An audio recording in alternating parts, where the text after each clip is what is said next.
Hey, I'm Jeff. And I'm Phil, and we're the Cocktail Dudes. Today we're making tonic syrup.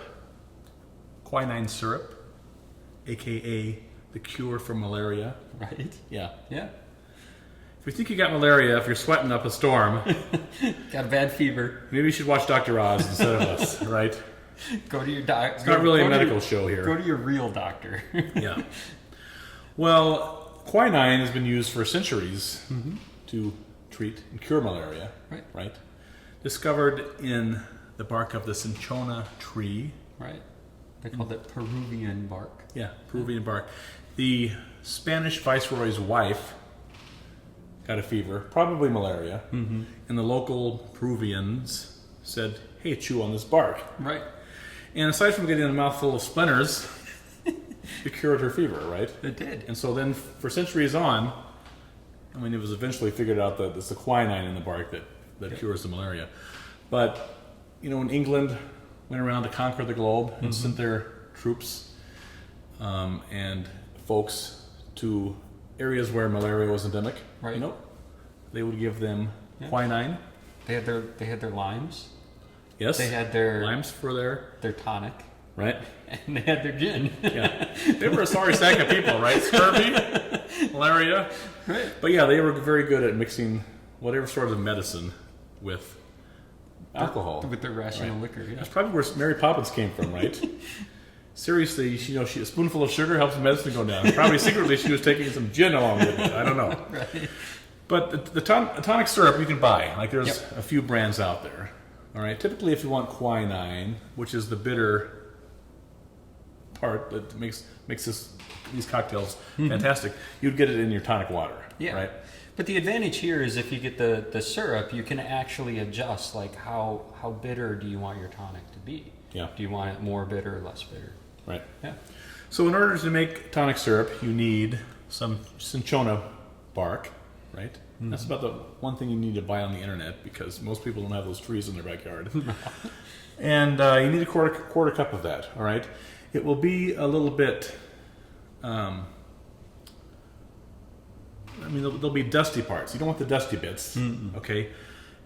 So you want to pour that into a colander over your sink or over the garbage can and just shake it so the dusty part gets away because all you want are the little small bits of bark. Right. All right. So over at the range we have 4 cups of water. We have a quarter cup of the cinchona bark, quarter cup of citric acid. We have the zest of 3 limes, zest of 3 lemons, and the zest of grapefruit. Now the zest is just that very thin skin part, right? Heaven forbid you use the pulp and make it bitter, because for crying out loud, that's what this is, bitter syrup. Right. We also have 1 cup of chopped lemongrass, 9 allspice berries, 6 cardamom pods, a quarter teaspoon of salt, a tablespoon of lavender, and that's all you need, right?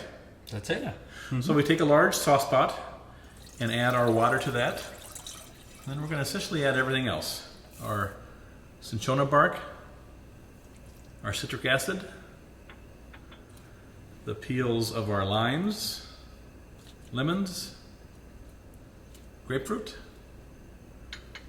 the coarsely chopped lemongrass, allspice berries and cardamom pods, the salt, and the lavender. We're going to stir this all together over high heat and just let that come to a boil. It's boiling here now, so we're going to give it a quick stir. Reduce the heat to low. We're going to put the cover on and just let it simmer on the lowest heat for 30 minutes. All right, it's been 30 minutes. We're going to take this off the heat, move it to the counter, and we're going to let it just cool to room temperature here on the counter. That'll take about 1.5 hours to 2 hours. Once it's at room temperature, we're going to sit it in the refrigerator overnight. It's the next morning. We have our chilled tonic syrup. We're going to strain it here through a fine mesh sieve that has a coffee filter in it. We'll pour all that in and just let gravity do its work. This will take several minutes for that liquid to finally make its way through, but just let it percolate through here into either a large bowl or a large measuring cup. We use a measuring cup because you want to see the volume of syrup you have here, because we're going to add some rich simple syrup to it. This yields typically about 3 cups, but just look at the measure because that's how much rich simple syrup you're going to need to add. So to make rich simple syrup, we go back to the stove and we will boil 4 cups sugar and 2 cups of water in a medium-sized sauce pot. We'll bring that to a rolling boil and let it boil for about 30 seconds, stirring it until all the grittiness from the sugar on the bottom of the pot is gone. And then we'll set it aside and let it come to room temperature. Now in this large jar we have our initial tonic mixture, and we're adding to that an equal measure of the rich simple syrup.